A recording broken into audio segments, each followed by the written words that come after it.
Là, il continue de pleuvoir, il pleuviote encore un peu. On a eu de bonnes averses pendant la pause.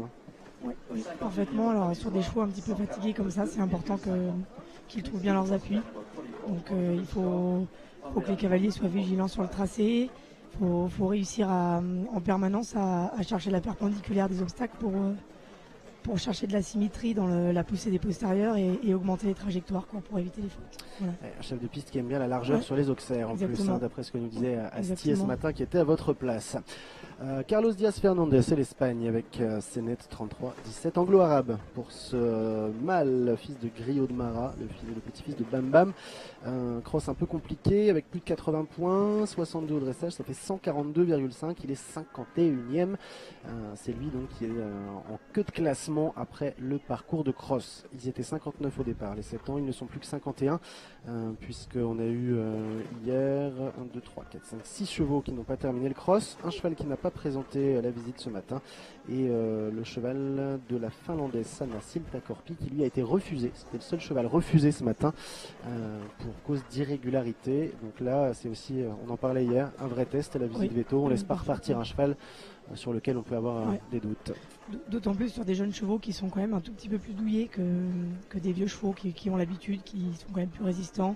Un jeune cheval, on a vite un cheval irrégulier sur un petit coup ou quelque chose de pas forcément très grave.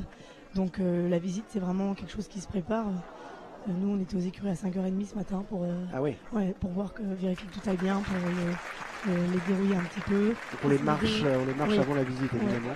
On marche, on retire les bancs de l'argile si on met de l'argile, et puis on veille parce que parfois il y a eu un petit coup qui s'est mis souvent sous les genoux, juste au-dessus de la guette. Pas jouer la pole position avec tous ces cavaliers qui ont assez souvent, en tout cas pour la première partie de cette liste du saut d'obstacle, connu quelques difficultés déjà hier sur le cross. Alors c'était pas le cas de Albert Hermoso Faras, l'espagnol avec Kilat 32-53, puisqu'il n'y a pas de pénalité aux obstacles, mais alors il y a quand même énormément de temps, il y a 48,4 de temps, uniquement de temps sur le parcours de cross.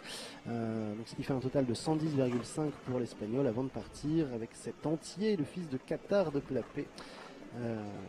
Qatar de Clapé qui évidemment a déjà beaucoup de produits qui courent sur le circuit du concours complet à son actif.